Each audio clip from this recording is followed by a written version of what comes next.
दोषोपहत स्वभावा वृक्षाणि त्वा धर्मसम्मूढचेता यत्थे च स्थाने निश्चित वृद्धि तस्मै शिष्य से शाही मात्वा प्रपल्सनम। अब मैं अपने कृपान दुर्बलता के कारण अपना कर्तव्य भूल गया हूँ और सारा धैर्य खो चुका हूँ। ऐसी अवस्था में मैं आपसे पूछ रहा हूँ कि जो मेरे लिए श्रेयस्कर हो उसे निश्चित रूप से बताए। अब मैं आपका शिष्य हूँ और आपका शरणागत हूँ, कृपया मुझे उपदेश दें। तात्पर्य: यह प्राकृतिक नियम है कि भौतिक कार्यकलाप की प्रणाली ही हर एक के लिए चिंता का कारण है। पग पग पर उलझन मिलती है, अतः प्रामाणिक गुरु के पास जाना आवश्यक है, जो जीवन के उद्देश्य को पूरा करने के लिए समुचित पथ निर्देश दे सके। समग्र वैदिक ग्रंथ हमें यह उपदेश देते कि जीवन की अनचाही उलझनों से मुक्त होने के लिए प्रामाणिक गुरु के पास जाना चाहिए। ये उलझने उस दावाग्नि के समान है जो किसी के द्वारा लगाए बिना भभक उठती है। इसी प्रकार विश्व की स्थिति ऐसी है कि बिना चाहे जीवन की उलझने स्वतः उत्पन्न हो जाती है, क्योंकि कोई नहीं चाहता कि आग लगे, किंतु फिर भी वह लगती है और हम अत्यधिक व्याकुल हो उठते हैं। अंतः वैदिक वाङ्मय उपदेश देता है कि जीवन की उलझनों को समझने तथा उनका समाधान करने के लिए हमें परंपरागत गुरु के पास जाना चाहिए। जिस व्यक्ति का प्रामाणिक गुरु है वह सब कुछ जानता है, अतः मनुष्य की भौतिक उलझनों में न रहकर गुरु के पास जाना चाहिए। यही इस श्लोक का तात्पर्य है। आखिर भौतिक उलझनों में कौन सा व्यक्ति पड़ता है? वह जो जीवन की समस्याओं को नहीं समझता।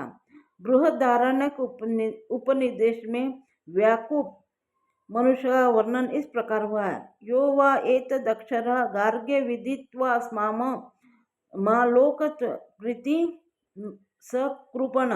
कृपण वह है जो मानव जीवन की समस्याओं को हल नहीं करता और आत्म साक्षात के विज्ञान को समझे बिना कुकर सुकर की भांति इस संसार को त्याग कर चला जाता है। जीव के लिए यह मनुष्य जीवन अत्यंत मूल्यवान विधि है, जिसका उपयोग वह अपने जीवन की समस्याओं को हल करने में कर सकता है, अतः वो इस अवसर का लाभ नहीं उठाता, वह कृपण है। ब्राह्मण इसके विपरीत होता है, जो इस शरीर का उपयोग जीवन की समस्त समस्याओं को हल करने में करता है। यद एतदक्षर गार्गी विदित्वा स्मार्लोक परप्री स ब्राह्मण देहात्म बुद्धि वश कृपण या कंजूस लोग अपना सारा संसार, समय, परिवार, समाज, देश आदि के अत्यधिक प्रेम में गवा देते हैं। मनुष्य प्राय चर्म रोग के आधार पर अपने पारिवारिक जीवन अर्थात पत्नी, बच्चों तथा परिजनों में आसक्त रहता है। कृपण यह सोचता है कि वह अपने परिवार को मृत्यु से बचा सकता है, अथवा वह यह सोचता है कि उसका परिवार या समाज उसे मृत्यु से बचा सकता है। ऐसी पारिवारिक आसक्ति निम्न पशुओं में भी पाई जाती है, क्योंकि वे भी बच्चों को देखभाल करते हैं। बुद्धिमान होने के कारण अर्जुन समझ गया था कि पारिवारिक सदस्यों के प्रति उसका अनुराग तथा मृत्यु से उसकी रक्षा करने की उसकी इच्छा ही उसकी उलझनों का कारण है। यद्यपि वह समझ रहा था कि युद्ध करने का कर्तव्य उसकी प्रतीक्षा कर रहा था, किंतु कृपण दुर्बलता के कारण वह अपना कर्तव्य नहीं निभा रहा था। अतः वह परम गुरु भगवान कृष्ण से कोई निश्चित हल निकालने का अनुरोध कर रहा है। वह कृष्ण का शिष्यत्व ग्रहण करता है। वह मित्रतापूर्ण बातें बंद करना चाहता है।